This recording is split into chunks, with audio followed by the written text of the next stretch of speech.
Olá, irmãos e amigos. Hoje a nossa exposição doutrinária será sobre a fé que transporta montanhas.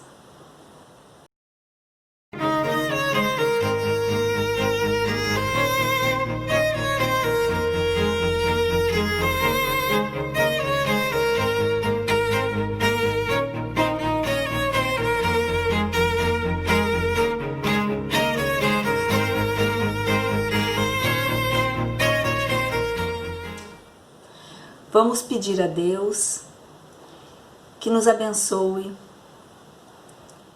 e que nós possamos tirar destes ensinamentos aquilo que necessitamos para o nosso aprendizado. Que assim seja. Hoje nós vamos falar sobre a fé, que está descrita no capítulo 19 do Evangelho segundo o Espiritismo. Mas antes que nós comecemos a conversar um pouco sobre esse assunto, eu os convido a pensar nesses questionamentos. Por que sofre o homem? Os sofrimentos, as dores, as mazelas, a própria pandemia que nós estamos vivendo, são frutos da ira de Deus? Deus deseja que seus filhos sofram? A doutrina espírita nos esclarece que Deus é justo e bom. Que Deus é um pai que quer para os seus filhos a felicidade, que vivam a vida com plenitude. Mas esses questionamentos, eles estão aí na sociedade. Talvez alguns de nós já tenhamos nos feito essas perguntas e com certeza muitos ainda se fazem. E antes que a gente comece a conversar sobre a fé, eu os convido a assistir um breve vídeo.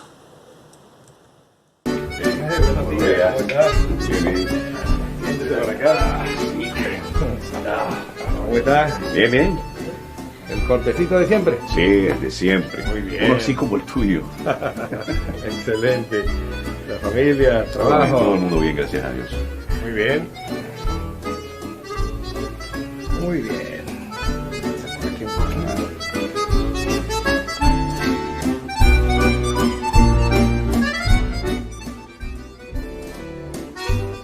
Estamos listos. ¿Verdad? Hace una limpiecita por acá y ya vamos a estar listos. ¿Sabe una cosa? ¿Sí? Yo no creo que Dios existe. ¿Por qué dice eso, mi amigo? Es muy fácil. Al salir a la calle nos damos cuenta de que Dios no existe. Y si no, dígame, si Dios existe, ¿por qué hay tantas personas enfermas? ¿Por qué hay niños abandonados? No, mi amigo, si Dios existiera, no habría sufrimiento, no habría tanto dolor para la humanidad. No puedo entender por qué, si existe un Dios, permite que puedan pasar todas estas cosas.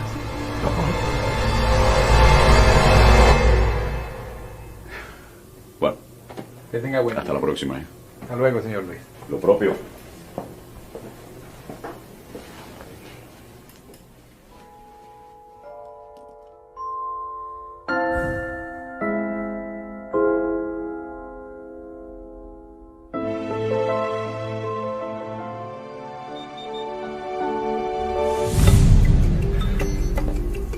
¿Sabe una cosa?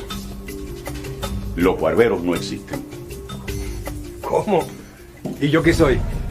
Los barberos no existen. Porque si los barberos existieran, no habría personas con el pelo tan largo como el de este hombre. Los barberos sí existen. El problema es que esas personas no vienen hacia mí. Exacto. Ese es el punto. Dios sí existe. Lo que pasa es que las personas no van a Él. Por eso, mi amigo, hay tanta miseria y dolor en el mundo.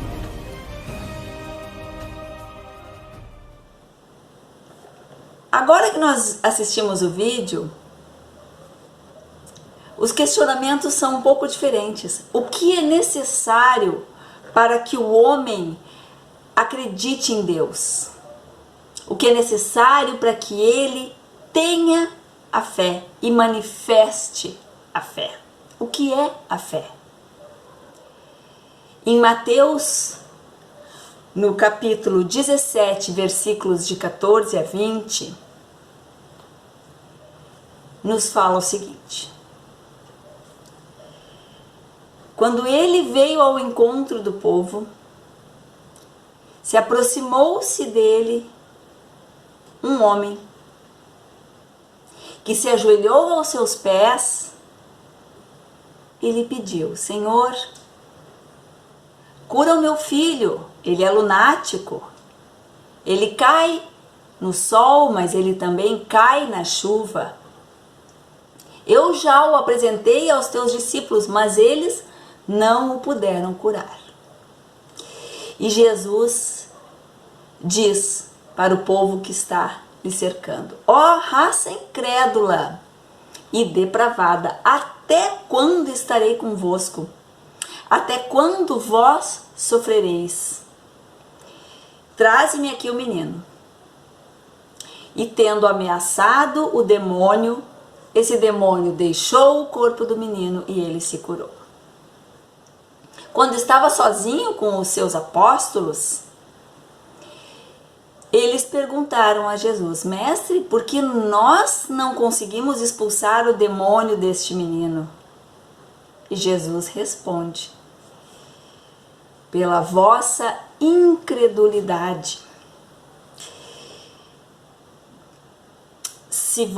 Em verdade vos digo, se tivesseis a fé do tamanho de um grão de mostarda, vocês diriam a esta montanha: move-te daqui para lá, e ela se moveria.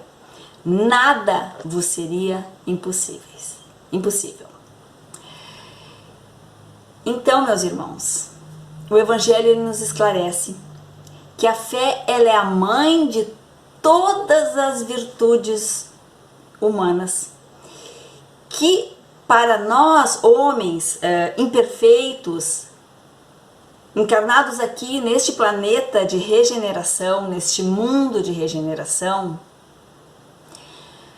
a nossa ideia de fé ainda é uma ideia fraca.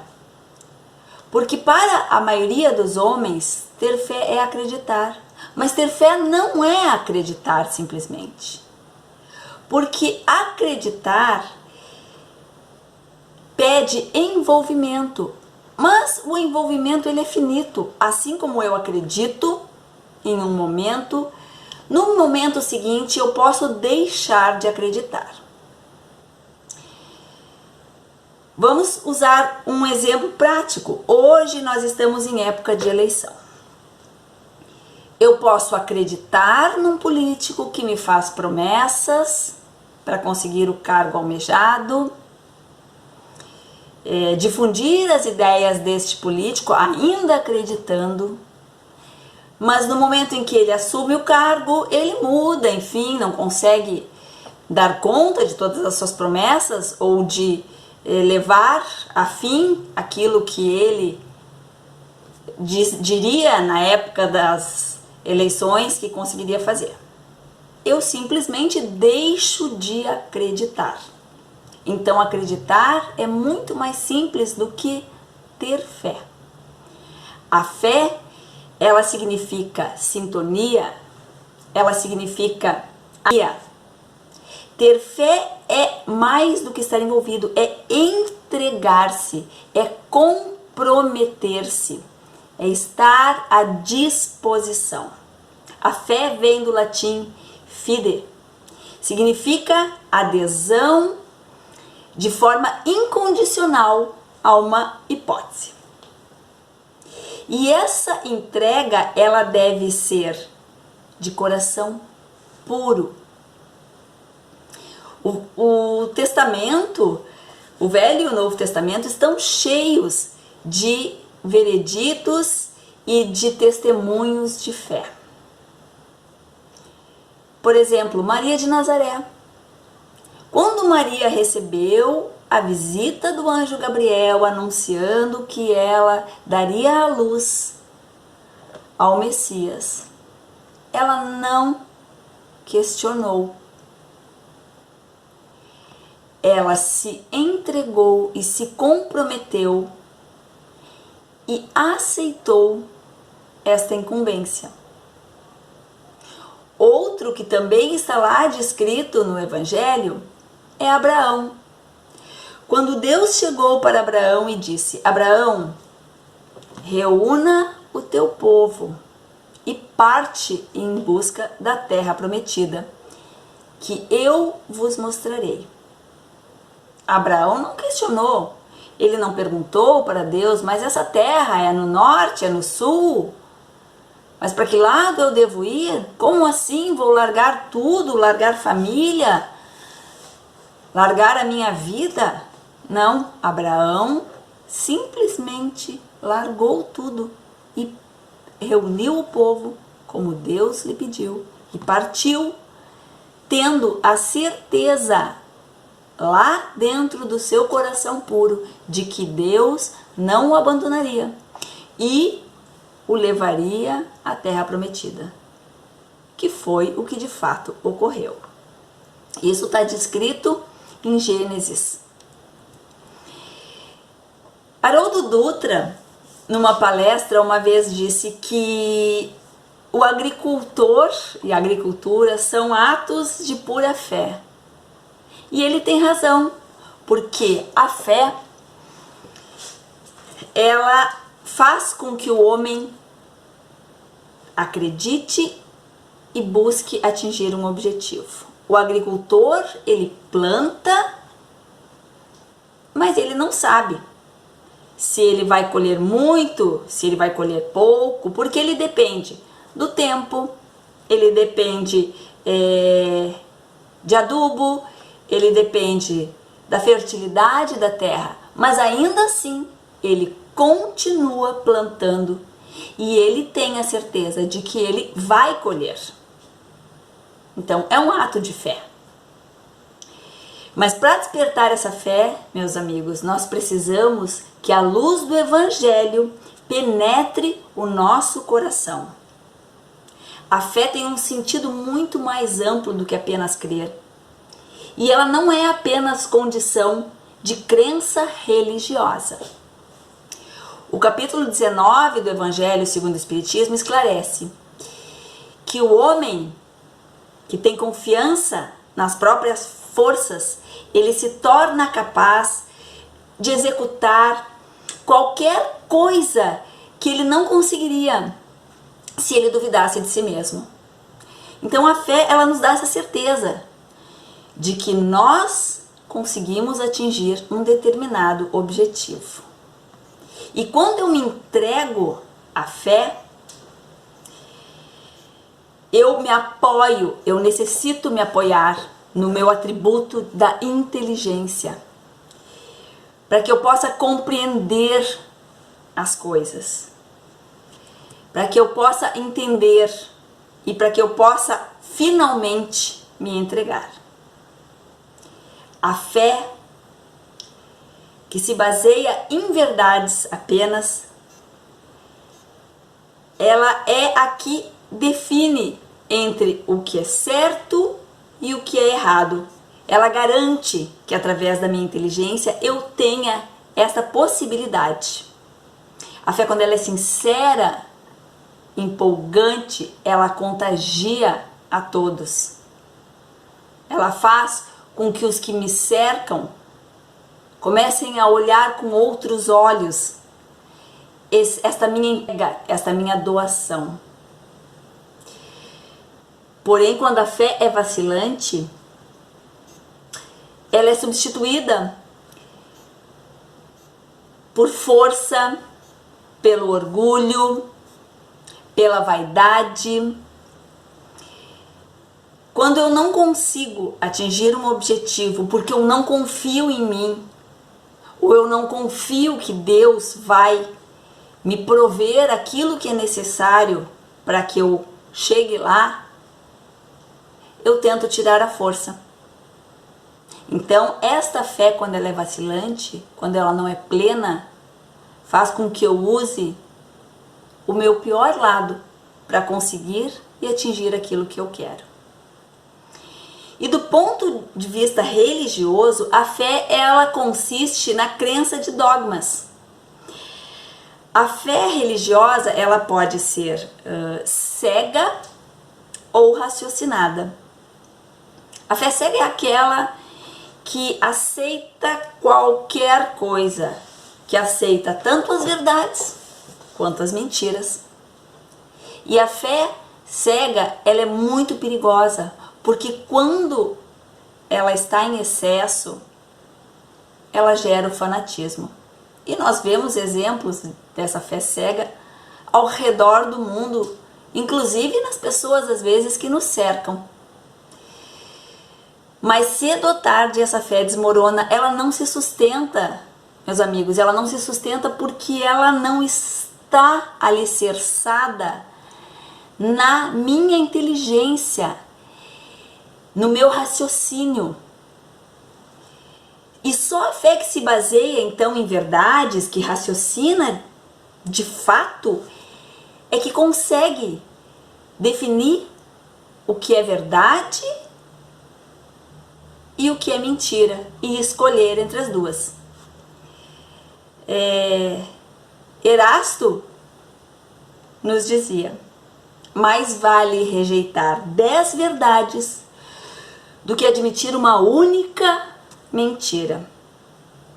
E a doutrina espírita nos esclarece isso com muita precisão, de que a fé inabalável só é aquela que pode encarar de frente a razão em qualquer época da humanidade. A fé necessita de base firme, por isso que ela se apoia na nossa inteligência. Porque não é apenas crer, é compreender. Então o ser humano, ele inicia acreditando, depois ele passa a compreender, e numa terceira etapa ele passa a agir, a demonstrar, e as suas ações são baseadas na sua fé. Quer a fé seja em Deus, quer a fé seja em si mesmo. E ela é a base da nossa regeneração, porque ela vem alicerçada numa trindade muito importante, que é a fé, a esperança e a caridade. Nós podemos nos perguntar: por que algumas pessoas parecem nascer já com uma fé imensa, inabalável, enquanto outros, mesmo vivendo muitos anos, ainda assim mostram dúvidas? E isto tá ali naquele vídeo inicial que nós vimos. O barbeiro é aquele que ainda não encontrou esta certeza, que ainda não colocou à prova a sua fé, ainda duvida que Deus exista.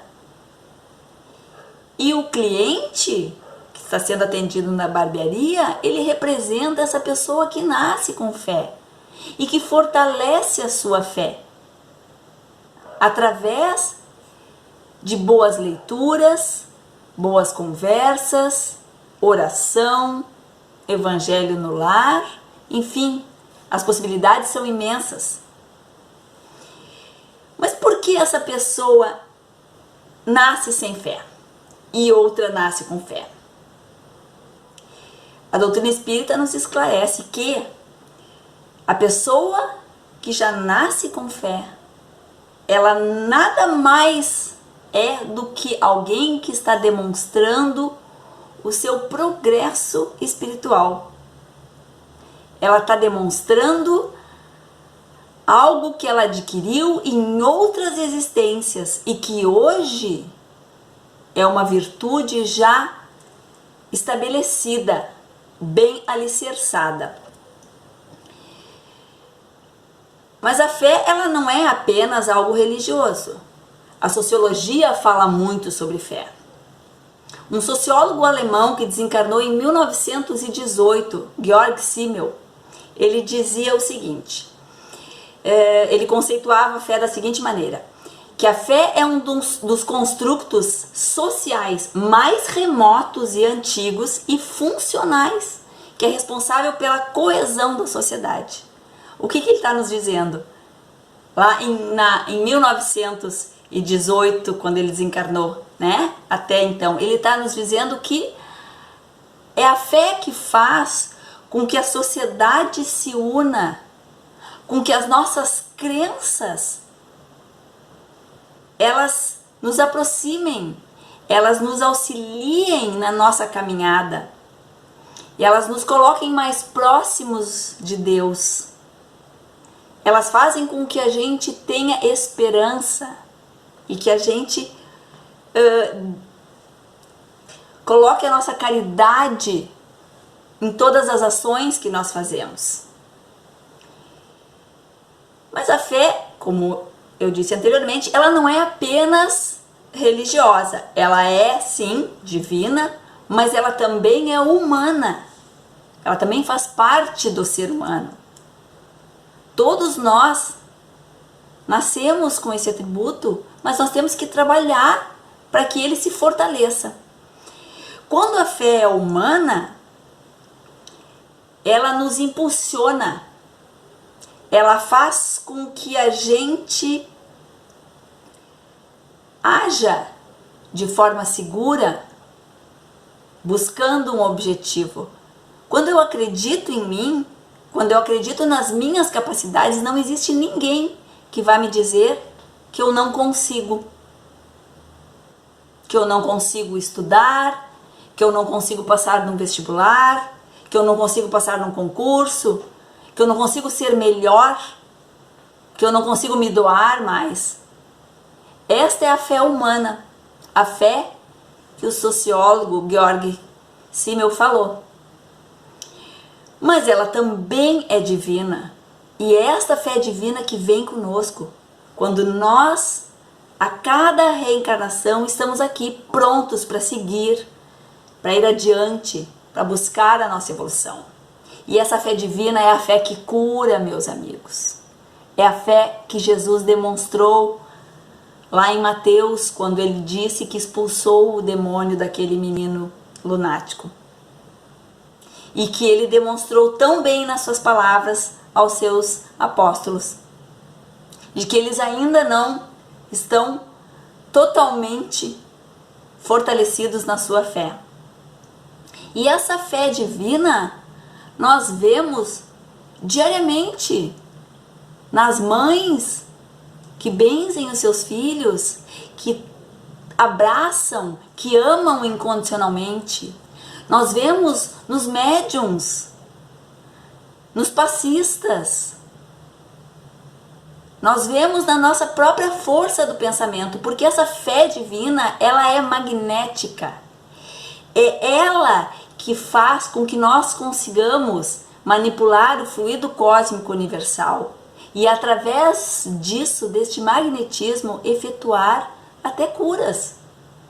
Jesus é o maior magnetizador que nós conhecemos na humanidade. As curas que ele efetuava estavam alicerçadas na fé inabalável que ele tinha no seu Pai.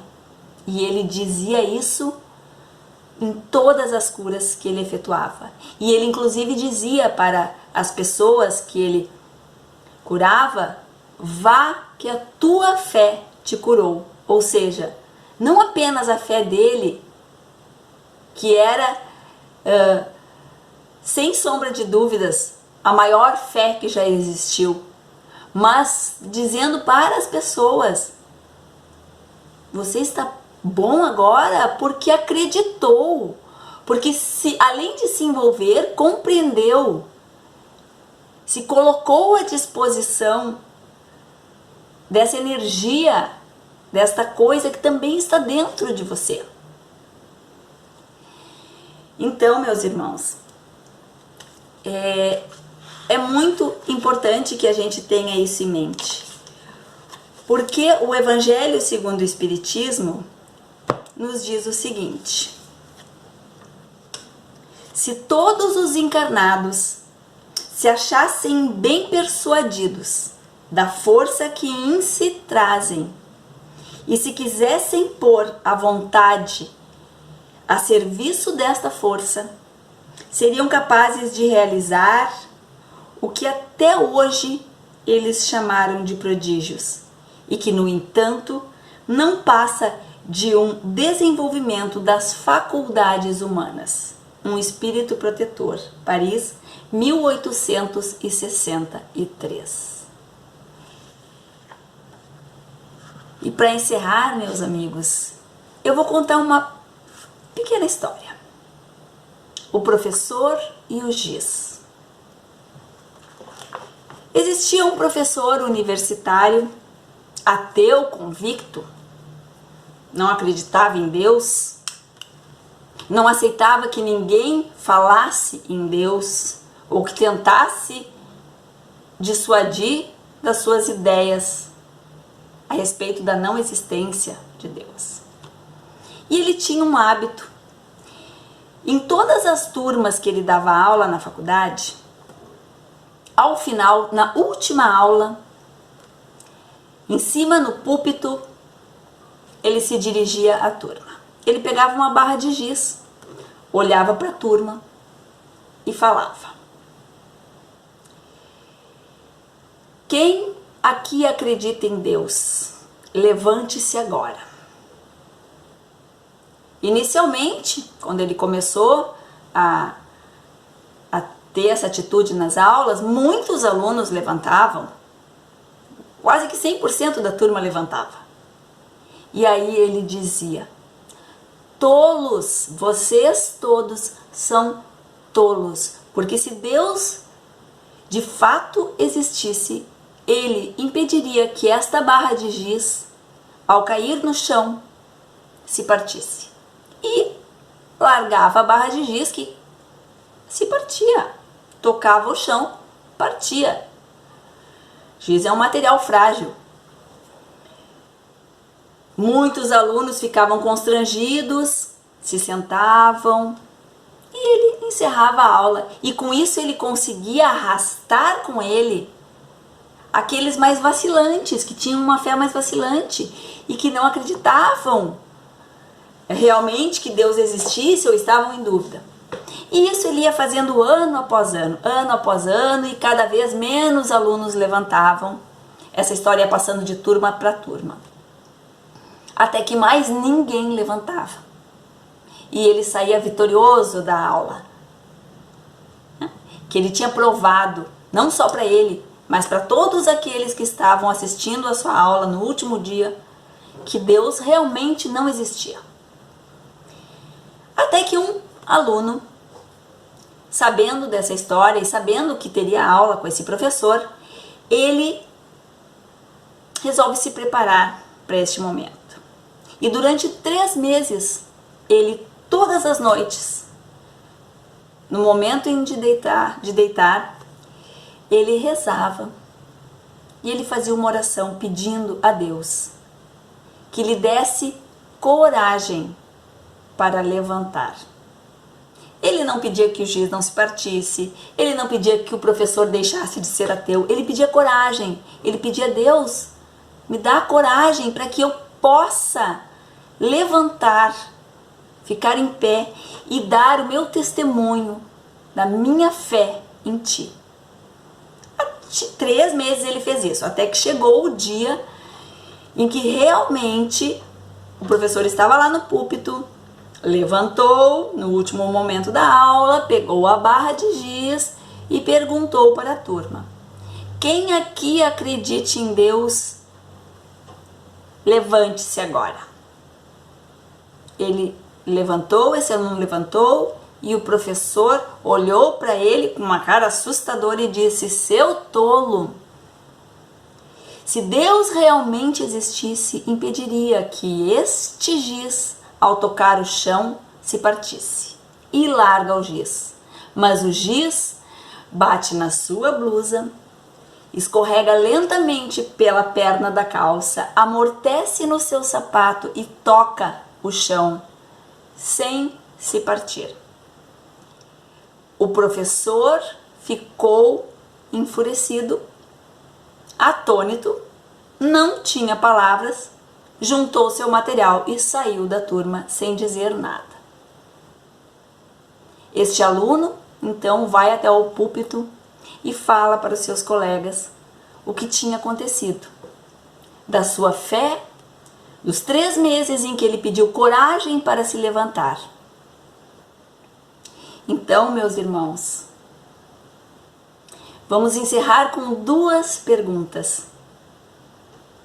Como anda a sua fé? Você teria coragem de se levantar? Que nós possamos ter muitas oportunidades de colocar a nossa fé em prática. E até breve.